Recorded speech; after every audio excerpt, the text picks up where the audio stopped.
অর্থাৎ এই অর্থবর্ষে ধাপে ধাপে 50,000 শিক্ষক শিক্ষাকর্মী অধ্যাপক অধ্যাপিকা অর্থাৎ শিক্ষাক্ষেত্রে আমরা ধাপে ধাপে নিয়োগ করতে পারবো।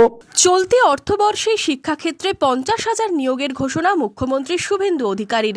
আগেই রাজ্য বাজেটে নিয়োগের কথা ঘোষণা করেছিলেন অর্থমন্ত্রী। বুধবার নবান্নে এক অনুষ্ঠানে যোগ দিয়ে মুখ্যমন্ত্রী জানান, চলতি অর্থবর্ষেই 50,000 শিক্ষাকর্মী ধাপে ধাপে নিয়োগ করা হবে। মুখ্যমন্ত্রী বলেন, এই অর্থবর্ষে ধাপে ধাপে 50,000 শিক্ষক শিক্ষাকর্মী অধ্যাপক অধ্যাপিকা অর্থাৎ শিক্ষাক্ষেত্রে নিয়োগ করতে পারব।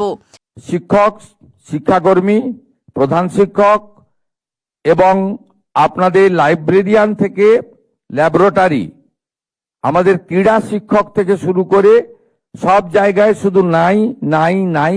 আপনারা শুনলে খুশি হবেন, স্কুল সার্ভিস কমিশনের ক্ষেত্রে আমরা সম্পূর্ণভাবে রাজনৈতিক নিয়োগ আমরা বন্ধ করেছি। আমরা সিদ্ধান্ত নিয়েছি রাজনৈতিকভাবে ক্যাবিনেটের মিটিংয়ে, এবং আমরা যে দলকে রিপ্রেজেন্ট করি দল থেকেও আমরা শিক্ষক অধ্যাপক সহ কোনো নিয়োগের ক্ষেত্রে কোনো রাজনৈতিক ব্যক্তি থাকবেন না।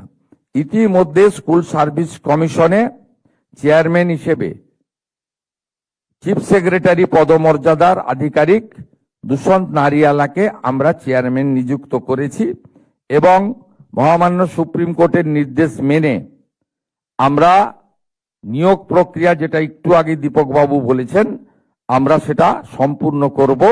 6,000-এর ইন্টারভিউ বাকি ছিল, সেটাও হয়ে যাবে।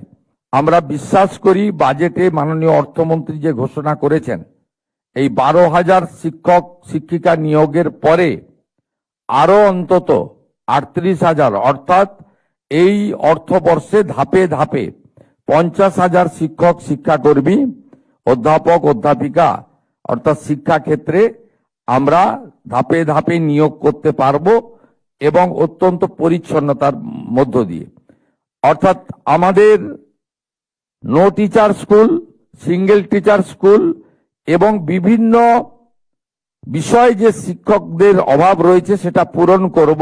মুখ্যমন্ত্রীর এই ঘোষণায় শিক্ষাক্ষেত্রে চাকরি নিয়ে আশাবাদী চাকরি প্রার্থীরা। Bureau report, Madhyabanga news.